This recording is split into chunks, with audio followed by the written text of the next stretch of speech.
परम पूज्य देवाधिदेव 1008 श्री शांतिनाथ भगवान की जय। 24 तीर्थंकर भगवान की जय।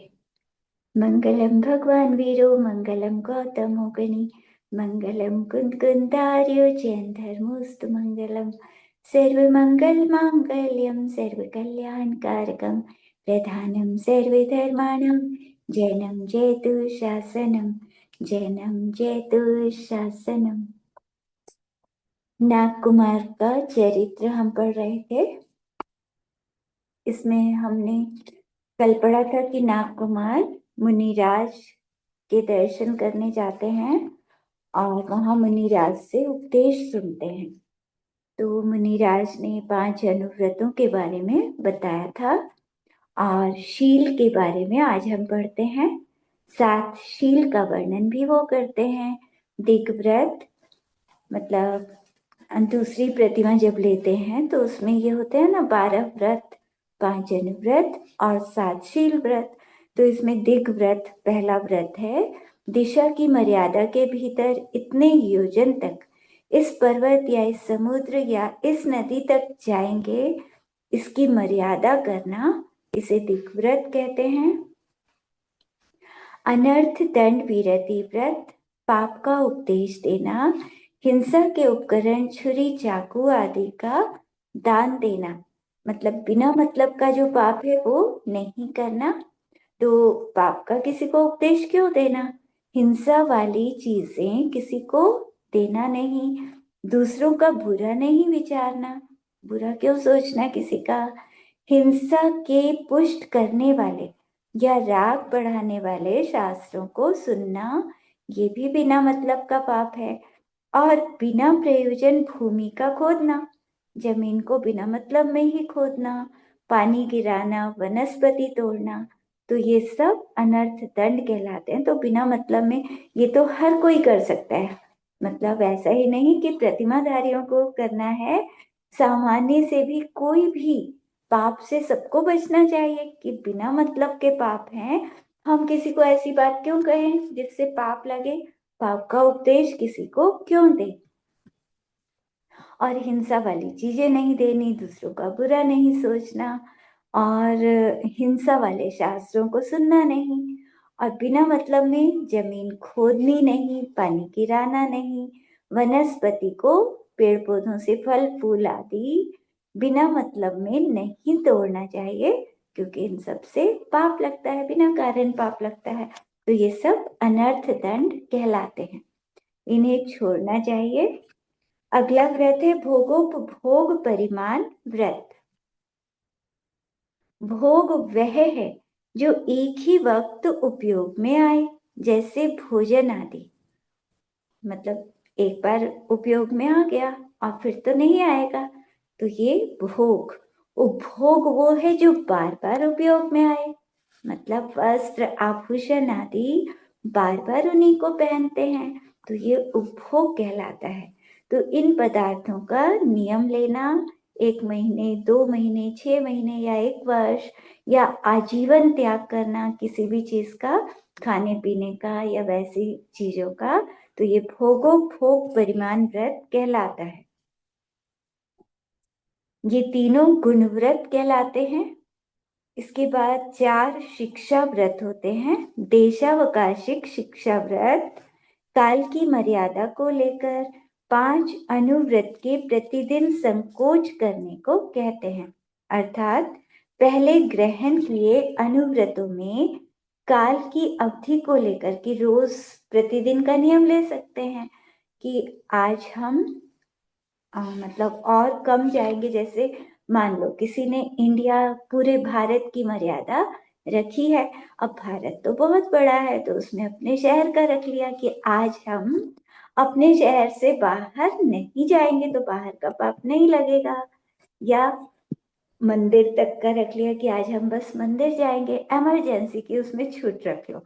कभी कोई अचानक, क्योंकि घर में रहते हैं, अचानक से कोई इमरजेंसी आ जाए, हॉस्पिटल जाना पड़े या कुछ भी, तो उसके लिए छूट रख सकते हैं। लेकिन हम अपनी इच्छा से बिना मतलब में घर से बाहर या इस जगह से बाहर नहीं जाएंगे। तो ऐसे कुछ घंटे का कितना भी नियम ले सकते हैं। जैसे शाम हो गई, अब रात हो गई, तो रात को तो घर से बाहर जाना नहीं, तो सुबह दिन निकलने के बाद ही घर से बाहर जाएंगे, तब तक का बाहर का त्याग कर दिया। इमरजेंसी की उसमें छूट रख ली, कभी बीमार हुए, तबीयत खराब हो गई, बाय चांस जाना पड़े, वैसे जाना पड़ता नहीं, जो नियम लेते हैं तो फिर वो इतने पक्के हो जाते हैं कि फिर वो जाते नहीं हैं, अपने आप ही वो कर्म का उदय ठीक हो जाता है। अधिकतर तो यही होता है। सामायिक शिक्षा व्रत, किसी नियत समय तक पांचों पापों को पूर्ण रूप से छोड़ना। पांच पाप: हिंसा, झूठ, चोरी, कुशील, परिग्रह। इन पापों को पूरा छोड़ देना, कि इतने समय मतलब 48 मिनट अगर सामायिक में बैठे तो 48 मिनट के लिए सब पाप का त्याग कर दिया। सामायिक करते हुए एकांत स्थान, कहाँ बैठकर सामायिक करना? अब जहाँ सब बातें कर रहे हैं और वहां हम ध्यान कर रहे हैं, तो उपयोग बहुत मुश्किल से लगता है आत्मा की तरफ। तो इसीलिए एकांत स्थान में बैठना चाहिए, जहाँ कोई शोर आदि ना हो। वन में बैठ जाए, मंदिर में बैठ जाए, तो वहां सामायिक करनी चाहिए। सामायिक करने वाले को उचित है कि वो शरीर, मन, वचन की चेष्टा को सब तरफ से रोक कर बड़ी निश्चलता से सामायिक करे, बिल्कुल शांत होकर सामायिक करे। सामायिक का मतलब ही ये है कि परिणामों में समता पैदा हो जाए। उस समय किसी तरह का उपद्रव भी यदि आए तो भी चित्त चंचल ना हो और उसे धीरता से सहन कर ले। तो सामायिक में कोशिश करनी चाहिए, कुछ भी होता रहे, हम इतने मिनट बैठे हैं तो उतने मिनट तक बैठे रहें। प्रोष्ठोपवास शिक्षा व्रत, अष्टमी, चौदस आदि पर्व की तिथियों में इच्छा पूर्वक 4 प्रकार के आहार का त्याग करना, ये प्रोष्ठोपवास। उपवास के दिन 5 पाप नहीं करना, आरंभ भी नहीं करना। उपवास के दिन कहते हैं कि पूरा दिन मंदिर में बिताओ तो सबसे अच्छा है, पूरा दिन धर्म ध्यान करना है, ध्यान करो, स्वाध्याय करो, मतलब धर्म में लगना चाहिए। स्नान आदि भी नहीं करना चाहिए, उस दिन हिंसा करनी नहीं, कहीं जाना नहीं, कोई पाप करना नहीं। तो स्नान आदि से भी पानी के जीवों की हिंसा होती है, इसीलिए उसको भी मना किया है। लेकिन किसी को यदि अष्टद्रव्य से पूजा करनी है तो फिर वो थोड़े जल से अपनी शुद्धि कर सकता है, स्नान। तो पूरा दिन बड़ी शांति से धर्म सुनने आदि में बिताना चाहिए। अगला है वैयावृत्ति शिक्षा व्रत, सत पात्रों को दान देना। पात्र दान में विशेष ये बात होनी चाहिए कि दान निरपेक्ष भाव से दिया जाए। अपेक्षा नहीं करनी कि हम दान दे रहे हैं तो बदले में हमारा ये काम हो जाए। मुनिराज को आहार दान दिया और बदले में पहले ही सोच लिया कि ये काम हो जाए, तो ऐसे नहीं देना। इसके अतिरिक्त संयमियों की सेवा करना, तो वैयावृत्ति में क्या है कि मुनिराज जो भी संयमी है उनकी सेवा करना, उनके ऊपर कोई कष्ट आए तो उसको दूर करना, तो उनका अपने से जितना उपकार किया जा सके उतना करना। तो ये सब वैयावृत्ति नाम का शिक्षा व्रत है। इसके अतिरिक्त और भी कुछ बातें गृहस्थों के लिए जरूरी हैं। 5 उदंबर फल, इनका त्याग। बड़, पीपल, उमर, कठूमर, कठूमर अंजीर को कहते हैं, अंजीर बिल्कुल भी नहीं खाना चाहिए। और पाकर, तो कटहल, पीपल का जो छोटा सा बेर होता है ना, उस पर फल लगा होता है, ऐसे ही बड़ का फल, इन सब में त्रस जीव पाए जाते हैं, मांस खाने का दोष लगता है, तो इनको नहीं लेना। अचार नहीं खाना। पुष्प शाक, फूलों की, मतलब कुछ इस तरह की आती है ना कि उनमें फूल होते हैं और उनकी सब्जी बनाते हैं, तो वो नहीं खानी चाहिए। बेल और मक्खन आदि वस्तुएं छोड़ने योग्य हैं। वे फूल आदि भी नहीं खाने चाहिए जिनसे हिंसा बहुत होती हो, जो अनुपसेव्य ना खाने योग्य हो। पानी छानकर पीना चाहिए। पानी छानने का छन्ना 36 अंगुल लंबा, 24 अंगुल चौड़ा होना चाहिए। और डबल छन्ने से कपड़ा डबल कर लेना चाहिए, तब उससे छानना चाहिए, क्योंकि सिंगल कपड़े से जीव आ सकते हैं। तो डबल करके हमेशा छाने। और मोटा कपड़ा होना चाहिए, सूती कपड़ा।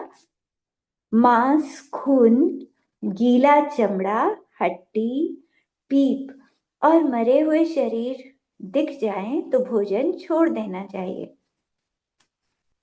मतलब जो व्रतों को लेते हैं, तो फिर ऐसी चीज अगर भोजन करते हुए दिख जाए तो फिर वो भोजन छोड़ना ठीक रहता है। भोजन सदा मौन से करना चाहिए। मौन रखने से ज्ञान की विनय होती है। अगर भोजन करते हुए बातें करते रहते हैं तो ज्ञान की अविनय होती है। झूठे मुंह ज्यादा नहीं बोलना चाहिए, जितना हो सके मौन रखें, ना बोलें तो वो सबसे अच्छा है। कभी बोलना भी पड़े, बहुत जरूरी हो तो, प्रतिमा नहीं है ठीक है, अभ्यास कर रहे हैं तो कम से कम बोलना चाहिए, अपनी इच्छा से ज्यादा नहीं बोलना चाहिए। तो इससे अपने स्वाभिमान की भी रक्षा होती है भोजन में। मतलब जैसे किसी से कहें कि अरे ये ला दो, वो ला दो, तो मांगना तो अच्छी बात नहीं है। जो अपने आप से आए। देखो क्या होता है कि जैसे पति पत्नी होते हैं, मान लो पति अगर मौन से भोजन नहीं करता तो पत्नी इतना ध्यान नहीं रखती कि ठीक है मांग लेंगे, कुछ जरूरत होगी तो अपने आप मांग लेंगे। लेकिन अगर पति मौन से भोजन करता है तो पत्नी को पता है कि ये तो मांगेंगे नहीं, ये तो कुछ कहेंगे नहीं, बिना नमक का होगा तो बिना नमक का खा लेंगे, जैसा देंगे वैसा खा लेंगे, कुछ भी नहीं बोलेंगे। तो फिर वो बहुत ज्यादा ध्यान रखती है, तो उससे स्वाभिमान की भी रक्षा होती है। तो हमें मौन से भोजन करना अच्छा रहता है। रात्रि में भोजन नहीं करना चाहिए, क्योंकि रात में जो भोजन करता है तो फिर अहिंसा अनुव्रत कहाँ पालन हुआ। अहिंसा व्रत हमने लिया है तो हमें दिन से ही भोजन करना चाहिए। मांस, मधु और शराब, इनको लेने वाले नरकों में जाते हैं। ये तीनों नरक के कारण हैं, क्योंकि ये जीवों की हिंसा द्वारा बहुत तीव्र पाप का बंध कर होता है इनसे। वहां पलक उठाने मात्र भी उन्हें सुख नहीं मिलता। मतलब एक पलक झपकने जितनी देर के लिए भी नरकों में सुख नहीं है, दुखी दुख है वहां पर। नारकियों की उत्कृष्ट आयु 33 सागर की होती है। जिस नरक में जितनी आयु होती है उतनी उसमें भोगनी पड़ती है। बीच में मर नहीं सकते। नारकी तो हमेशा सोचते हैं कि मर जाए मर जाए। सब नारकी मतलब मरना चाहते हैं, लेकिन वो मर नहीं सकते। ऐसा नियम है कि उनकी आयु पूरी होगी तभी मरते हैं। जैसे यहाँ मनुष्य गति में कोई आत्महत्या कर लेता है तो अकाल मरण हो जाता है यहाँ किसी किसी का, लेकिन नरकों में, देवगति में यहाँ अकाल मरण नहीं होता। नरक की आयु पूरी करके वो जब मनुष्य भाव में आता है तो नरक से आया हुआ जीव एकदम बहुत अच्छा भी नहीं बनता। यहाँ आया तो यहाँ भी बीमारियां होंगी उसको, दरिद्र होगा, कुबड़ा हो सकता है, लंगड़ा, लूला, जन्म से अंधा, कोढ़ी, वामन, कुरूप, इस तरह के। मतलब नरक से कोई जीव आता है तो यहाँ भी उसे कष्ट मिलते हैं। हाँ, लेकिन समय दृष्टि होगा, वो मनुष्य गति में आएगा तो वो अच्छी तरह से रहता है। जिसने नरक में जाकर भी आत्मा का ध्यान किया, अपने आत्मा को अपना समझा, पर को पर माना, तो उसके लिए अच्छी गति, मनुष्य गति में भी अच्छे कुल में जन्म होता है। लेकिन जो मिथ्या दृष्टि है वो यहाँ आकर भी दुखी होते हैं।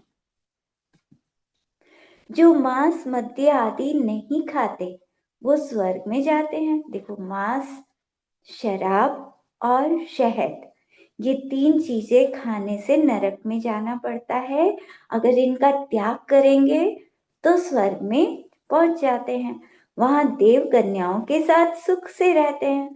वहां से अपनी आयु पूर्ण करके फिर से मनुष्य गति में अच्छे कुल में उत्पन्न होते हैं और हो सकता है कि आगे चलकर प्रतिमाएं धारण करके मुनि पद को अंगीकार भी कर लेते हैं और मोक्ष को पा सकते हैं। तो श्रावकों की 11 प्रतिमा होती हैं, वो इसीलिए ताकि वो क्रम क्रम से धीरे धीरे उन्नति करते चले जाएं और धीरे धीरे संसार से उदासीन होकर आत्म कल्याण के लिए सच्चा मार्ग अंगीकार कर सकें। तो सबसे पहली प्रतिमा है दर्शन प्रतिमा। शुद्ध निर्दोष सम्यक दर्शन पालन करने के लिए संसार, शरीर, भोग विलास आदि से विरक्त होने को, सप्त व्यसन, 5 उदंबर फल के छोड़ने को, पंच परमेष्ठी का शरण ग्रहण करने को और सच्चे मार्ग के ग्रहण करने को कहते हैं। तो दर्शन प्रतिमा में क्या है, पहली प्रतिमा लेते हैं तो उसमें शुद्ध निर्दोष सम्यक दर्शन पालन करना, अपने को आत्मा मानना, अपने को शरीर नहीं मानना। पहली प्रतिमा, उसमें सम्यक दृष्टि बनना। दर्शन प्रतिमा मतलब सम्यक दर्शन होना। तो सम्यक दर्शन पालन करना और संसार, शरीर, भोगों से विरक्त होना कि इन सब के प्रति मतलब विषय भोगों की कोई इच्छा नहीं होनी चाहिए। सप्त व्यसन का त्याग होना चाहिए। जुआ खेलना, चोरी करना, मांस खाना, शराब पीना, शिकार खेलना, परिस्त्री सेवन, वेश्या सेवन आदि, ये सप्त व्यसन का त्याग रहना चाहिए। 5 उदंबर फल जो बताए थे, बड़ पीपल, उमर, कठोमर, पाकर, इनका त्याग। और पंच परमेष्ठी का शरण ग्रहण करना, ये सोचना कि 5 परमेष्ठी ही शरण है, इनके सिवा अन्य कोई शरण नहीं। और सच्चे मार्ग को ग्रहण करना, तो मतलब जिनेंद्र भगवान के द्वारा बताए सच्चे मार्ग पर चलना। किसी देवी देवता मतलब अन्य धर्म के जो होते हैं, जो मतलब स्वर्गों के देवी देवता होते हैं, उनको जिनेंद्र भगवान की तरह पूजना नहीं है। भगवान तो वही है, जिनेंद्र भगवान, उन्हीं को भगवान मानना है। व्रत प्रतिमा, दूसरी प्रतिमा है 5 अणुव्रत, 3 गुणव्रत और 4 शिक्षा व्रत को निरतिचार पालन करना। ये 12 व्रत जो अभी हमने पढ़े हैं, ये दूसरी प्रतिमा व्रत प्रतिमा में होते हैं। तीसरी प्रतिमा होती है सामायिक प्रतिमा। इसमें 3 समय सामायिक होती है, सुबह, दोपहर, शाम, 48-48 मिनट की।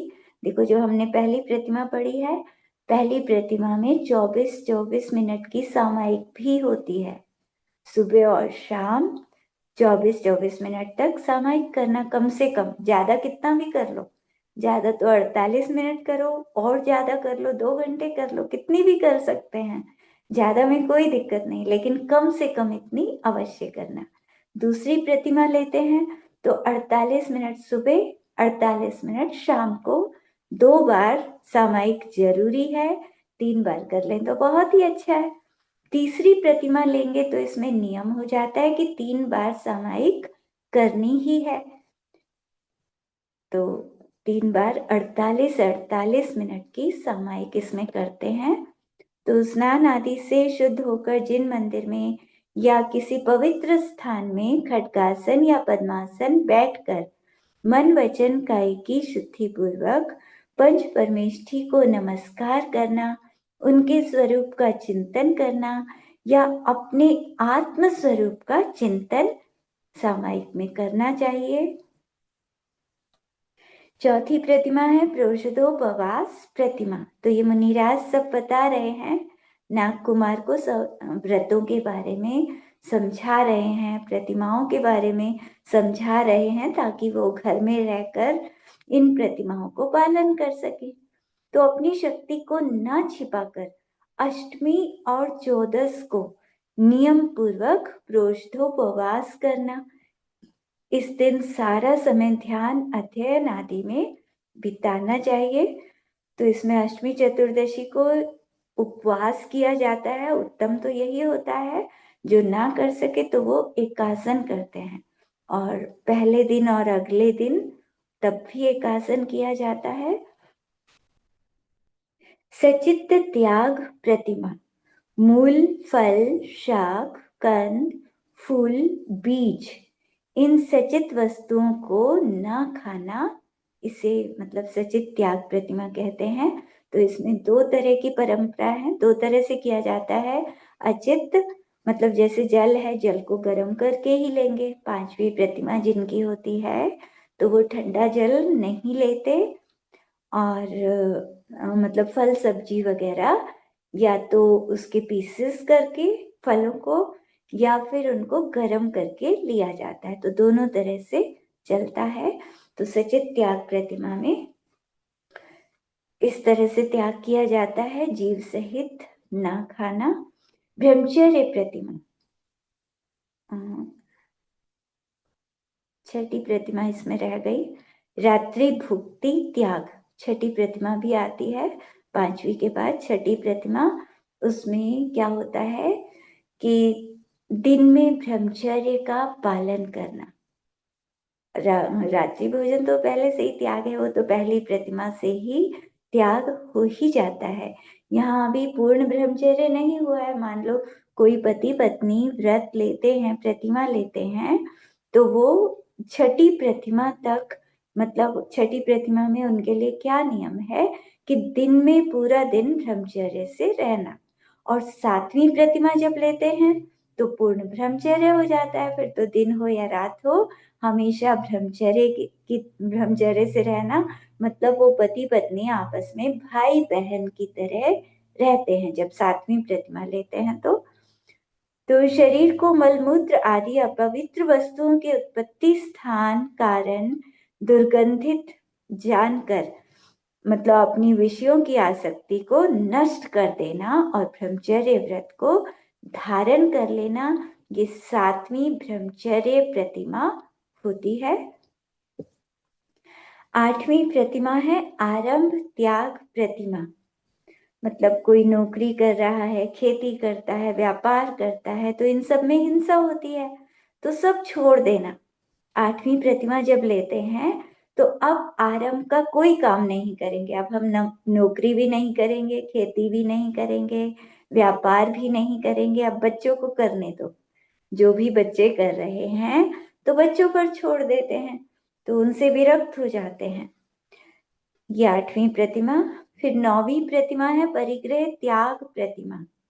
सोना है अपने पास, धन है, अनाज, दासी दास, सबसे मोह छोड़कर अपने लिए बस थोड़ा सा रख लिया, थोड़ा सा अपने खर्च के लिए परिग्रह रखा, और बाकी सब दान कर दिया या बच्चों को दे दिया, जिसको देना है, जिसको सबको देकर अपने लिए कुछ रखा। ये परिग्रह त्याग प्रतिमा। फिर 10वीं प्रतिमा है अनुमति त्याग प्रतिमा। इसमें क्या है कि 9वीं प्रतिमा तक बच्चों को जैसे दुकान पर कोई भी वो सलाह मांगे तो उनको सलाह दे देते थे कि चलो ऐसे कर लो, विवाह आदि कार्यों में सलाह देते थे। अब 10वीं प्रतिमा जब लेते हैं तो अब सलाह भी नहीं देते, बच्चों को जैसे करना है वैसे करें।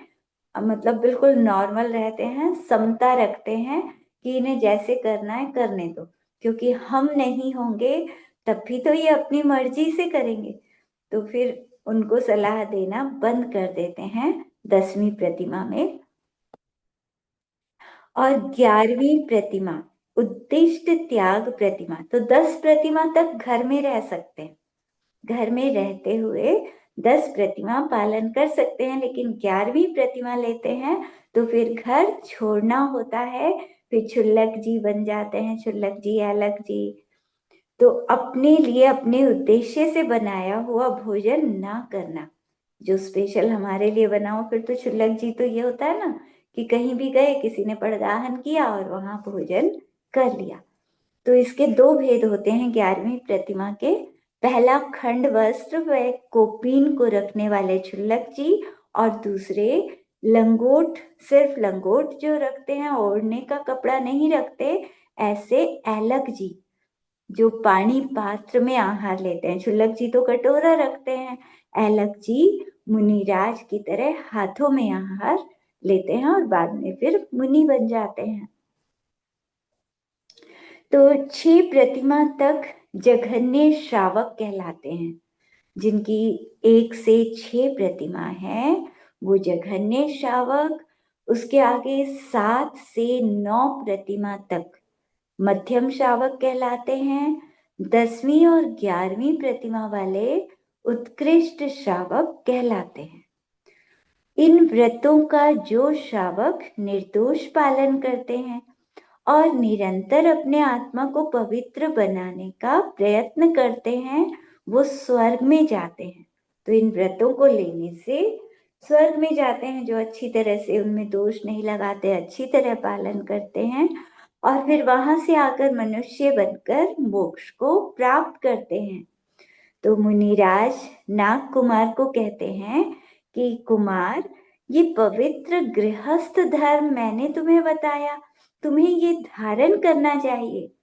नाग कुमार कहते हैं कि प्रभु, आपने मुझ पर बहुत बड़ा उपकार किया, जो मुझे श्रावक धर्म का पवित्र उपदेश दिया। मुझे आपसे एक बात पूछनी है, आप उसका उत्तर देने की कृपा करें तो बहुत अच्छा होगा।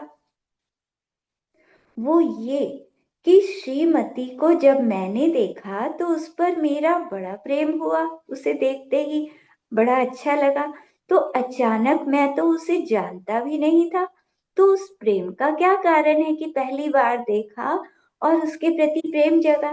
तब मुनिराज ने कहा, मेरु पर्वत के उत्तर की तरफ वीत शोक नाम का एक शहर था। उसका राजा महेंद्र विक्रम और उसकी पत्नी धनश्री, इनके एक पुत्र था नागदत्त। वहीं एक साहूकार था, उसका नाम वसुदत्त और उसकी पत्नी वसुमती। तो इनकी नाग वसु नाम की बेटी थी। इसका विवाह नागदत्त से हुआ था। एक दिन वहां गुप्त मुनि आए। नागदत्त उनकी वंदना करने गया। मुनिराज से धर्म का उपदेश सुनकर उसने पंचमी का व्रत ग्रहण कर लिया। तो उस दिन उपवास उसने रखा। तो क्या होता है, कभी कभी कर्म का उदय आ जाता है तो उसे कुछ वेदना हो गई।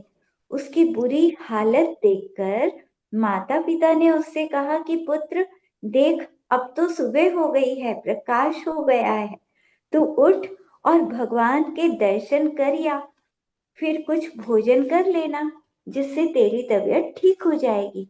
लेकिन थी तो तब रात, पर माता पिता से पुत्र का कष्ट नहीं देखा गया, इसीलिए उन्होंने पुत्र के शय्या गृह में कुछ छेद करवा दिया। मतलब छेद करवाकर और उनमें कांच लगवाकर उन्हें ऐसा बनवा दिया था कि उसे लगता था कि दिन निकल गया।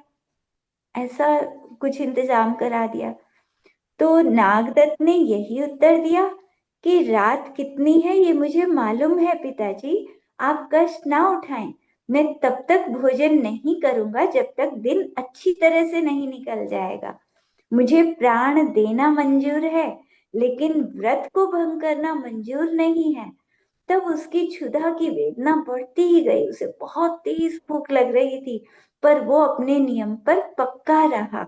जब उसे लगा कि अब मेरा जीना कठिन है, मतलब भूख के कारण उसके प्राण ही निकलने को हो रहे थे, तो तकलीफ से छुटकारा मिलना मुश्किल है, तब उसने अपनी इच्छा और चित्त वृत्ति को सब तरफ से रोककर जिनेंद्र भगवान के स्मरण में लगा दिया।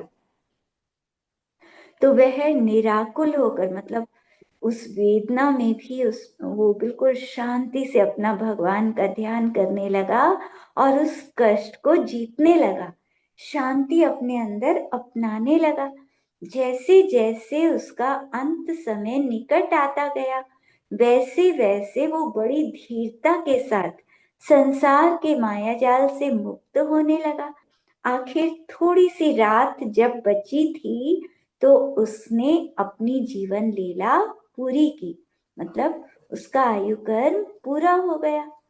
तो पुण्य और धर्म के प्रभाव से वह सौधर्म स्वर्ग में सूर्यप्रभ नाम का देव बन गया। वहां उसकी आयु 5 पल्ले की हुई। देखो, अगर नियम टूटता है तो पाप लगता है, लेकिन नियम के साथ मरण होता है तो स्वर्ग में नियम से देव बनते हैं। तो उसमें कोई घबराने की जरूरत नहीं है। अगर नियम हम पालन कर रहे हैं और उसमें मृत्यु भी हो जाए तो कोई घबराना नहीं। अपना भगवान का नाम स्मरण करते रहते हैं तो उससे नियम से देवगति में जाते हैं। तो वहां 5 पल्ले की आयु मिली। उसने अवधि ज्ञान से स्वर्ग पाने का कारण जाना कि मैं यहाँ स्वर्ग में कैसे आ गया। तो पता लग गया कि अच्छा, मैंने इस तरह से भगवान का नाम लिया था उस वेदना में भी, तो यहाँ स्वर्ग में आ गया हूँ। अब वो देव बनकर वहां पर गया, अपने बंधुओं को समझाने के लिए आया, क्योंकि उसके माता पिता पत्नी वगैरह सब दुखी हो रहे थे, रो रहे थे कि मृत्यु हो गई। तो उनको समझाने के लिए वो देव आया और उसने उपदेश दिया उन्हें। चौथे काल में तो आते थे ना देव, चौथे काल की बात चल रही है ये। तो चौथे काल में देव आ जाते थे और उपदेश भी देते थे। तो उसका उपदेश सुनकर उसकी पत्नी को बहुत वैराग्य हुआ। वो भी तपस्विनी बनकर तप करने लगी। अंत समय समाधि मृत्यु प्राप्त करके वो भी स्वधर्म स्वर्ग में पहुंच गई और उसी सूर्य प्रभ देव की नागदत्त नाम की देवी हो गई। हाँ, उसी, हाँ मतलब उसी देव की देवी बन गई वो। तो कुमार, स्वर्ग से आकर तू जयंधर का पुत्र बना और वो देवी विजयंधर की पुत्री श्रीमती बनी। तो पिछले जन्म में वो तुम्हारी देवी थी, इसीलिए उसको पहली बार तुमने देखा और उसे देखते ही तुम्हारे अंदर उसके प्रति प्रेम जग गया। तो ये पिछले जन्म का होता है कि पिछले जन्म के जो पति पत्नी होते हैं, अगर वो अगले जन्म में मिलते हैं तो अंदर में प्रेम जग जाता है। नाग कुमार को मुनिराज का उत्तर सुनकर बड़ा संतोष हुआ। उसे पंचमी व्रत पर बड़ी श्रद्धा हुई। उसने मुनिराज से पंचमी व्रत को करने की विधि पूछी। मुनिराज ने समझाया, यह व्रत कार्तिक फागुन या आषाढ़ सुदी पंचमी को किया जाता है। इससे पहले अर्थात चतुर्थी के दिन स्नान के बाद भोजन किया जाए। वह भोजन मांगा हुआ नहीं होना चाहिए। इसके बाद मुनिराज के पास जाकर मन वचन काय की शुद्धि पूर्वक व्रत ग्रहण करना चाहिए और उस दिन तथा उपवास के दिन को धर्म ध्यान शास्त्र स्वाध्याय आदि में शांति के साथ बिताना चाहिए।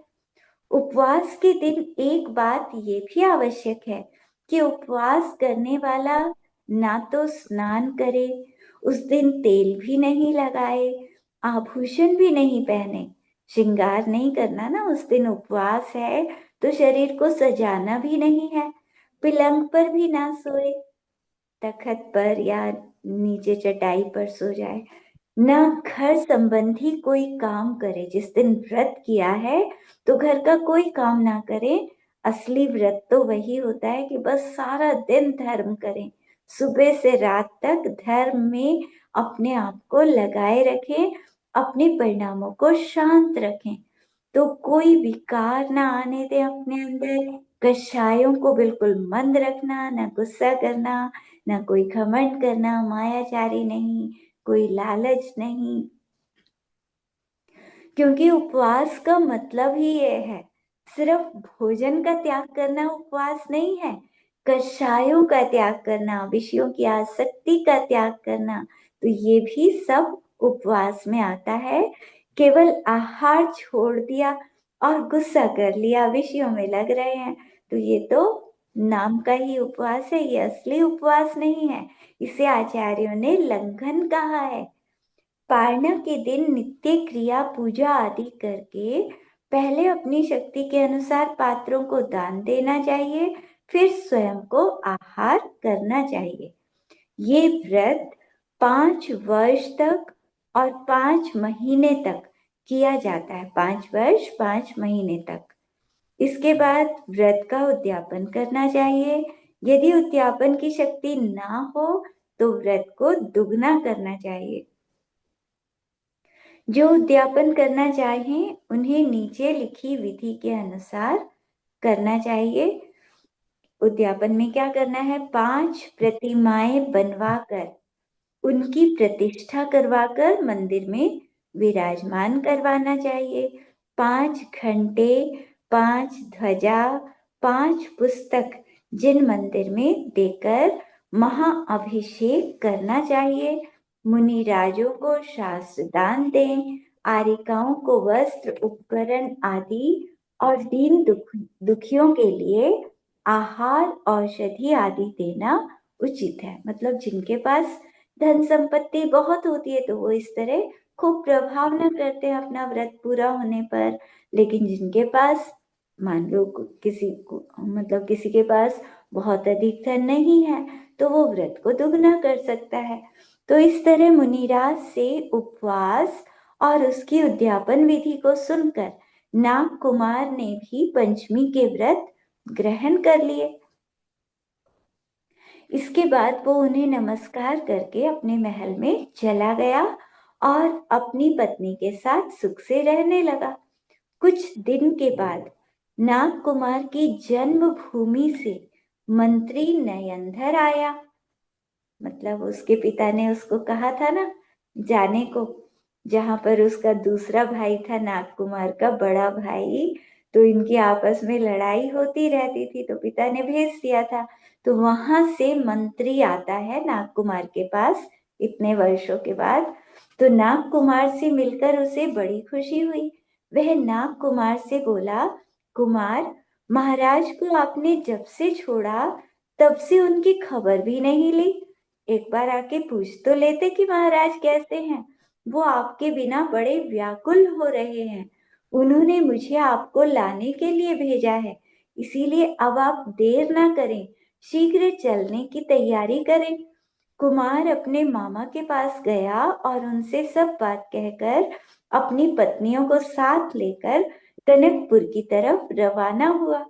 रास्ते में वो अपनी सभी पत्नियां और जो वस्तुएं उसे प्राप्त हुई थी वे सब भी साथ लेकर आया। जब उसके माता पिता को पुत्र के आने के बारे में पता लगा तब वो दोनों बहुत खुश हुए। वे कुछ दूर तक पुत्र को लाने के लिए उसके सामने गए। नागकुमार भी उन्हें देखकर रास्ते में ही सवारी से उतर पड़ा। वह जल्दी से दौड़कर माता पिता के पांवों में गिर पड़ा। उन्होंने उठाकर उसे बड़े प्रेम से गले से लगाया।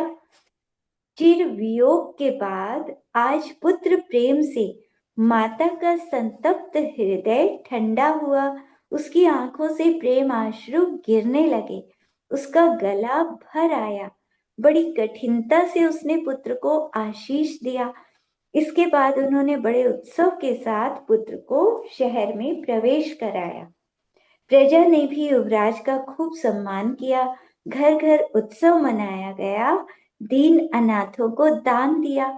सच है, वियोग के बाद मिलने का जो सुख होता है वह अपूर्व ही होता है। विशाल लोचन और उसका पुत्र श्रीधर अपने कर्तव्य पर शर्मिंदा होकर पहले ही दीक्षित हो गए थे। सौत का डाहा बड़ा बुरा होता है, नहीं तो असमय में उन्हें ऐसा क्यों करना पड़ता। तो जो बड़ी वाली पत्नी थी राजा की, दूसरी जो रानी थी और उसका बेटा श्रीधर था जो नाग कुमार से लड़ता रहता था, नाग कुमार से ईर्ष्या थी दोनों को, माँ पुत्र को, तो उन्होंने पहले ही शर्मिंदा होकर दीक्षा ले ली थी।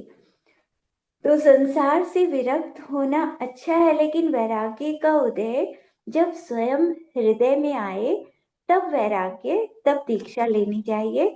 ये तो मलिनता के कारणों से कि मतलब वो आ रहा है इसीलिए दीक्षा ले ली, तो वो ठीक नहीं है। ठीक है, चलो उसमें भी कल्याण हो सकता है। आगे जाकर हो सकता है कि अच्छे परिणाम हो जाए। तो जयंधर इस समय पूर्ण सुखी हैं। उनके पुत्र पौत्र का अपूर्व सुख है। अब वो संसार छोड़ने के प्रयत्नों में हैं। एक दिन की बात है कि जयंधर भोजन के बाद हाथ में दर्पण लिए देख रहे थे। अचानक उनकी नजर एक सफेद बाल पर गई। अपने बालों को जब सफेद देखा कि अरे एक बाल सफेद हो गया, तो ये देखकर उन्हें पूर्व की वैराग्य वासना ने उत्तेजित किया। उनका वैराग्य बढ़ा कि अरे सफेद बाल हो गया, मतलब मृत्यु संकेत देती है कि अब तुम कभी भी जा सकते हो। तो एक बाल को देखते ही उन्हें विरक्ति आई। अब एक घड़ी के लिए भी उन्हें घर पर रहना कठिन लगने लगा। उन्होंने उसी समय नाग कुमार को बुलवाया। उसे राज्य का भार सौंपकर वो बोले, हे पुत्र, आज तक तुम युवराज कहे जाते थे, पर अब से तुम राजा कहे जाओगे। देखो, ये पद अभिमान करने का नहीं है, किसी को दुख देने के लिए नहीं है। ये पद जो अपनी प्रजा है वो जैसे सुखी रहे उस तरह से राज्य करना, और अन्याय का कभी प्रचार ना हो ऐसे शासन करना। सत्य की रक्षा के लिए अपने परिवार वालों को भी दंड देना पड़े तो दे देना, लेकिन पवित्र सत्य की हत्या कभी मत करना। जिस काम को करो बहुत सोच विचार कर करना। अपने राज्य के अनुभवियों की सलाह लेकर करना। स्वार्थ को कभी पास मत आने देना। विचारों को उदार बनाना। जो दुखी हो उसकी सहायता करना। इसके अतिरिक्त यह नीति सदा ध्यान में रखना कि अयम निजेह परो वेति गणना लघु चेतसाम उदार चरिता नाम तु वसुधैव कुटुंबकम। तो जो उदार चरित्र वाले होते हैं उनका तो पूरा परिवार, ये पूरी पृथ्वी ही परिवार है। किसी से भी मतलब कभी भी किसी को ऐसा मत समझना कि उसके साथ बुरा करें। सबको परिवार की तरह समझना और सबका ध्यान रखना। और अधिक मैं तुम्हें क्या बताऊं, तुम स्वयं बुद्धिमान हो। मेरा जो कर्तव्य था वो मैंने पूरा किया। उस पर ध्यान देना या ना देना ये तुम्हारा काम है। मैं ये चाहता हूँ कि तुम अपनी कुल की मान मर्यादा सदा के लिए चिरंजीवी करने की कोशिश करोगे। बस यही मेरा उपदेश है। इसके बाद वे अपने राज्य के संचालक को समझा बुझाकर वन की तरफ चल दिए। सीधा पीताश्रव मुनिराज के पास गए। उनसे दीक्षा लेकर तप करना प्रारंभ किया। थोड़े ही दिनों में ध्यान के बल से आत्मशक्ति को खूब बढ़ा लिया। अंत में कर्मों को नष्ट करके वो मोक्ष में चले गए। तो इधर पति वियोग से पृथ्वी देवी, जो उनकी पत्नी थी नाग कुमार की माता, उसको भी राज्य में रहना कठिन हो गया। वो भी आरिका से दीक्षा लेकर तप करने लगी और अंत में समाधि करके अच्युत स्वर्ग में देव बन गई। नाग कुमार को अपने माता पिता के वियोग से दुख तो हुआ, बहुत दुख हुआ, लेकिन उसे ये बहुत संतोष हुआ कि माता पिता का पुत्र के प्रति जो कर्तव्य होता है उन्होंने उसको पूरा किया पहले और फिर संन्यास लिया। तो नाग कुमार को राज्य का अधिकार मिला। उसने सबका सम्मान किया। व्याल, महाव्याल, अछेद्य, अभेद्य, सहस्त्रभट, जो जो सारे उसके मित्र थे जिन्होंने उसकी आज तक सहायता की थी, उन सबको खूब धन दिया। किसी को उसने गांव दिए, किसी को जागीर दी। अपनी जितनी भी स्त्रियां थी उन सबको भी गांव दिए। सब रानियों के बीच में पटरानी, श्रीमती, धरणी सुंदरी, गणिका सुंदरी और त्रिभुवन सुंदरी, इन चारों को पटरानी बनाया। नाग कुमार सुख चैन से रहने लगा। वह धर्म क्रियाओं को नित्य प्रति बड़ी श्रद्धा भक्ति से करता था। सज्जन धर्मात्माओं का खूब सत्कार करता था। प्रजा को पालन करने में वो कभी असावधानी नहीं करता, न्याय का सदा साथ देता था। प्रजा उसके राज्य शासन से बड़ी खुश रहती थी। नाग कुमार बड़ा विनोदी था। वह कभी हाथियों और कभी घोड़ों पर चढ़कर उन्हें मनमाना घुमाता था। कभी वो वन विहार के लिए जाता, कभी अपने मित्रों के साथ जल लीला में समय बिताता, कभी गेंद खेलता, कभी अच्छे अच्छे विद्वानों को बुलाकर उनका शास्त्रार्थ सुनता, कभी वह कवियों की काव्य सुधामृत रूपी वाणी का स्वाद लेता और कभी स्वयं की कविता लिखता। नागकुमार धर्मात्मा भी बहुत था। उसके हृदय में बहुत दया थी। किसी को भी यदि वो दुखी देखता तो उसी समय उसके लिए सब इंतजाम कराता, भगवान की पूजा करता, आहार दान देता, जिन मंदिर बनवाता उनकी प्रतिष्ठा करवाता। अपनी राजधानी में विद्यालय, पाठशाला, पुस्तकालय, श्राविकाओं का आश्रम, अनाथालय, औषधालय, सारी संस्थाएं उसने खुलवाई हुई थी। वह बहुत से असमर्थ विद्यार्थियों को अपने राज्य से छात्रवृत्ति देता। उसका सदा ये लक्ष्य रहता कि उसकी प्रजा विदुषी हो, धर्मात्मा हो, दयालु हो। इसके लिए कभी किसी बात की त्रुटि उसमें नहीं आने देता था। दयालु राजा का प्रजा के प्रति जो कर्तव्य होता है, नाग कुमार उसे अच्छी तरह से निभाता था। कुछ दिन आनंद से बीतने पर उसके एक पुत्र रत्न की उसे प्राप्ति हुई। पुत्र का शुभ नाम देव कुमार रखा। वह भी थोड़ी ही उम्र में अच्छा विद्वान बन गया। बड़े बड़े राजा महाराजा नाग कुमार की छत्र छाया में रहने लगे। उसके न्याय की चारों तरफ खूब प्रतिष्ठा हुई। एक दिन नाग कुमार अपने महल पर बैठा था कि उसे एक अत्यंत सुंदर बादलों का दृश्य दिखाई दिया। बहुत सुंदर बादलों से बनता है ना कभी कभी, जैसे बहुत सुंदर नगर बना हुआ हो, ऐसा दृश्य दिखा। उसने उसका चित्र लेना चाहा, लेकिन देखते देखते वो तो बादल छिन्न भिन्न हो गए, सारा वो चित्र हट गया। तो उसकी विनाशशील दशा देखकर उसके चित्त पर गहरा असर पड़ा कि देखते देखते ये बादल मतलब इतना सुंदर नगर की तरह लग रहा था और सारा नगर बिखर गया। तो ऐसे ही ये संसार है। इस संसार में सब कुछ अच्छा और कब बिखर जाए, कब क्या हो जाए, कुछ भी पता नहीं। तो पुत्र को बुलवाया, राज्य उसे सौंपा और व्याल आदि जो उसके मित्र थे वो भी मुनि बन गए और ये स्वयं नाग कुमार ने भी दीक्षा ली। तो सबके मतलब नाग कुमार ने दीक्षा ली तो उसके मित्रों ने भी उसके साथ दीक्षा ली। उसने कैलाश पर्वत पर जाकर खूब तप किया, शांति से परिचय सहन किया, अंत में कर्मों को नष्ट करके मोक्ष चला गया। व्याल, अछेद्य और अभेद्य ये तीनों मित्र भी मुनि बन गए थे, ये भी मोक्ष गए। इनके अतिरिक्त सहस्र भट्ट आदि अपने अपने परिणामों के अनुसार सौधर्म आदि स्वर्ग में पहुंचे। बाकी नाग कुमार की पूरी आयु 1000 वर्ष की थी। उसमें 70 वर्ष तक तो वह कुमार रहा। 800 वर्ष तक उसने राज्य किया, 64 वर्ष तक मुनि बनकर तप किया और 66 वर्ष तक वह अरिहंत बनकर विहार करता रहा। नाग कुमार के बाद तो मतलब उन्होंने 66 वर्ष तक अरिहंत दशा में जगह जगह विहार किया।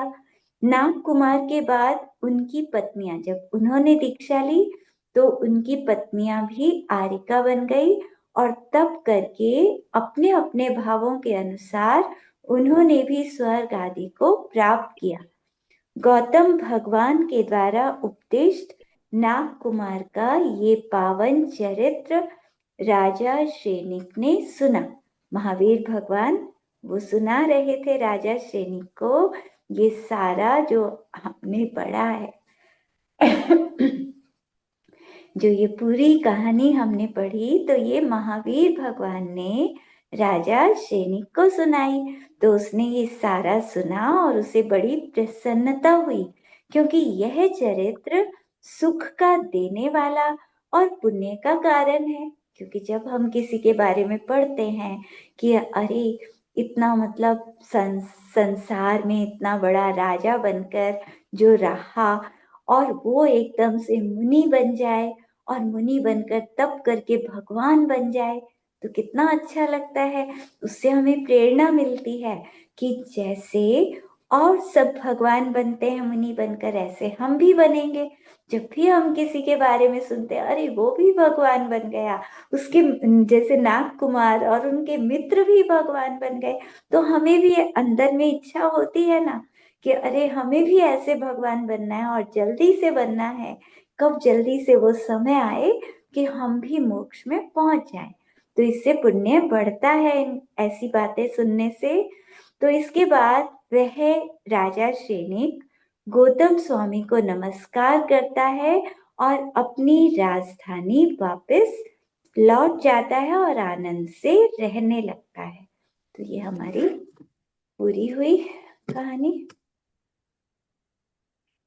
जवानी के ज्ञान ते सूझे लोकालोक, सोवानी मस्तक चढ़ो सदा दे धो धोक। ही जिनवाणी भारती तू ही जपू दिन रैन, जो तेरी शरणा कहे सो पावे सुख चैन। नमो हरियंता नमो सिद्धान नमो हरियन नमो लोई सभ्य साम नमो हरियंता नमो सिद्धान हरियाणम नमो उच्चारणम लोई सभ्य नमो हरियंता नमो सिद्धान नमो हरियाणम सभ्य साम नमो हरियंता नमो सिद्धान नमो हरियाण सभ्य साम नमो हरियंता नमो सिद्धान नमो हरियाण सभ्य साम नमो हरियंता नमो सिद्धान नमो हरियाणम सभ्य साम नमो हरियंता नमो सिद्धान नमो हरियाणम सभ्य साम नमो हरियंता नमो सिद्धान नमो हरियाण ओ जयनम डलोय सभ्य साम पंचमकारो सभ्य पावपना च सभ्य सिम परम होय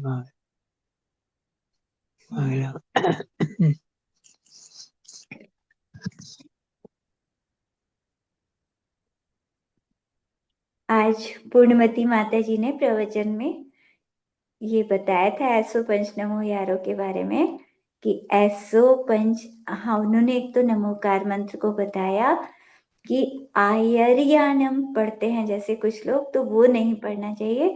नमो आयरियानम ये नमो पढ़ना है। आयरियानम आयरियानम एक तो नमो ये होता है कि आयरियानम हाँ कि ये सही है, ये पढ़ना चाहिए।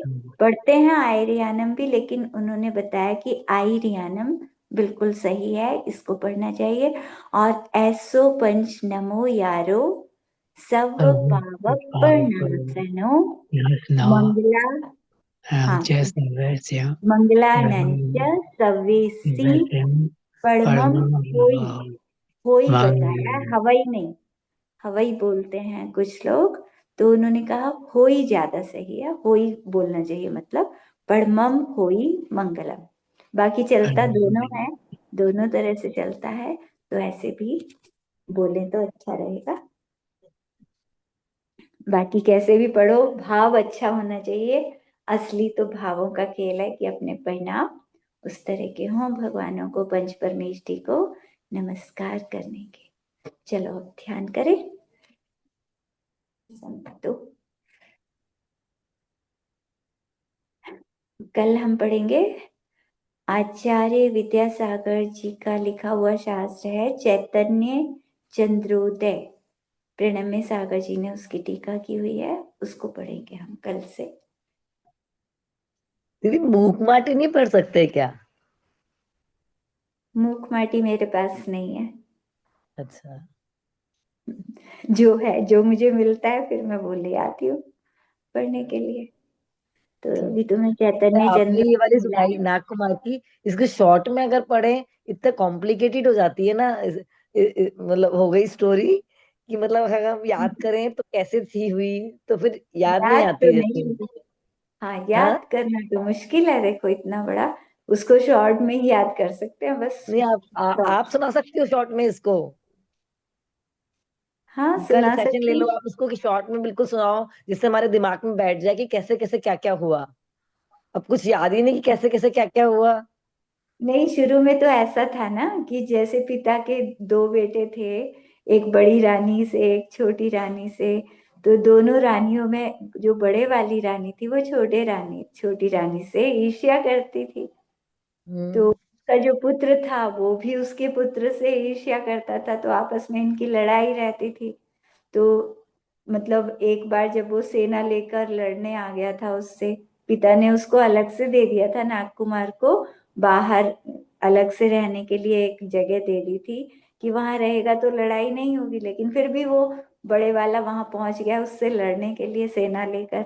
तब पिता ने फिर मंत्री के कहने से नागकुमार को कह दिया था कि तुम कहीं और जाके रह लो। पहले तो वो बड़े वाले को भेजना चाहते थे कि बड़े वाला तो मतलब समझदार नहीं है, नागकुमार ज्यादा समझदार है। तो मंत्री ने कहा कि वो तो भूखा मर जाएगा, उसको भेज दिया तो वो अपनी रोटी भी कमा के खा नहीं सकता। नागकुमार होशियार है, उसको भेज दो। तो पिता ने नागकुमार को भेज दिया था। तो वो जगह जगह जाता रहा, जहां भी जाता वहीं पर उसका विवाह हो जाता। मतलब पुण्य के उदय से जहां भी वो गया, हर जगह उसे अच्छा ही अच्छा मिला। उसका पुण्य तीव्र था। तो ऐसे जगह जगह रहते रहते लास्ट में फिर वो राज्य से मंत्री आता है बुलाने के लिए उनको, और फिर वो उनको अपने राज्य में ले जाता है। तब पिता उसको राज्य सौंपते हैं और स्वयं दीक्षा लेते हैं। शॉर्ट में इतना ही समझ लो, बाकी तो सब विवाह वगैरह की बातें हैं बीच बीच में। ठीक है।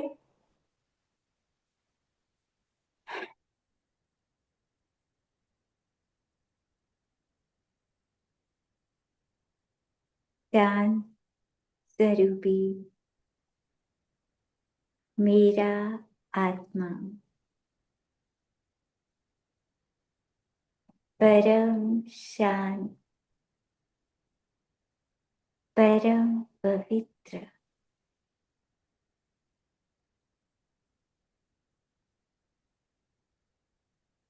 भगवान के जैसा।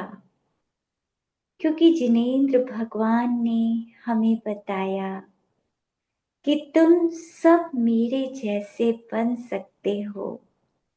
तुम सब के अंदर मेरे जैसा आत्मा है। तुम सब के अंदर भगवान बनने की शक्ति है। इसीलिए हमें अपने आत्मा का ध्यान रखना चाहिए। पापों से अपने आत्मा की रक्षा करें। जैसा कि पूर्णमती माता जी भी कहती हैं, हे भगवान आत्माओं, कुछ तो रहम करो अपने ऊपर, कुछ तो दया कर लो अपने आत्मा पर। समय निकालो, कैसे भी हो अपने आत्मा के लिए, शास्त्रों को पढ़ने के लिए समय निकालो। तो तभी हम अपने आत्मा को पहचान पाएंगे। नहीं तो अनादि काल से भटक रहे हैं, आज तक आत्मा का ज्ञान ही नहीं था। अब महान पुण्य के उदय से मनुष्य बने, जैन बने, शास्त्रों को सुन रहे हैं। तो ये ज्ञान, इस आत्मा के ज्ञान से ही हमारा कल्याण होगा। हमें ये आत्मा का ज्ञान करना चाहिए।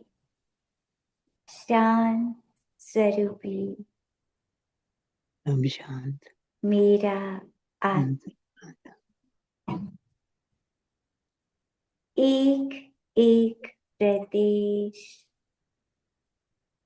बिल्कुल शांत, अंदर में अपनी शांति को महसूस करें।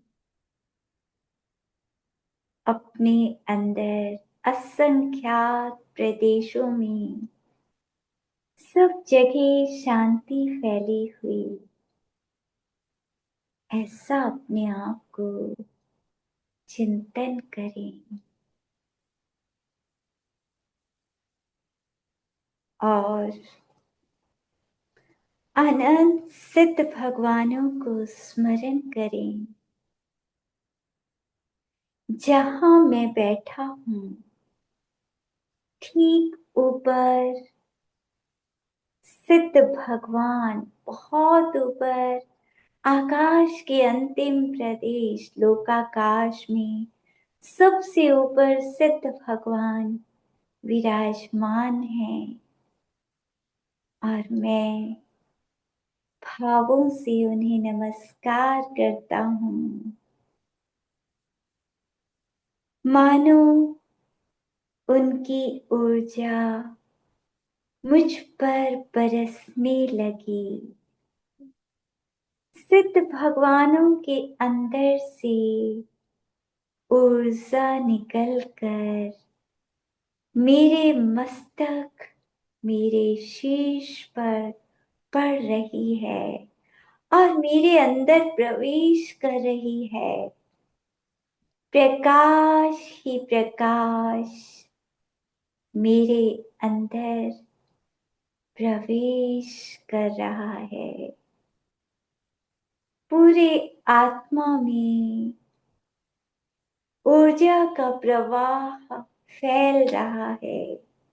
सिद्धों की ऊर्जा मेरे अंदर आ रही है। सब जगह मेरा आत्मा पवित्र हो रहा है। एक एक प्रदेश सिद्धों के प्रकाश से भरा हुआ। अपने आप को चिंतन करें, मैं आत्मा प्रकाशित हो रहा हूँ। शरीर के आकार में अपने आत्मा को प्रकाश के पुंज के रूप में चिंतन करें। शांत स्वरूपी मेरा आत्मा परम शांत। परम शांत, परम शांत, परम शांत। ओम नमः सिद्धेभ्य, ओम नमः सिद्धेभ्य, ओम नमः सिद्धेभ्य।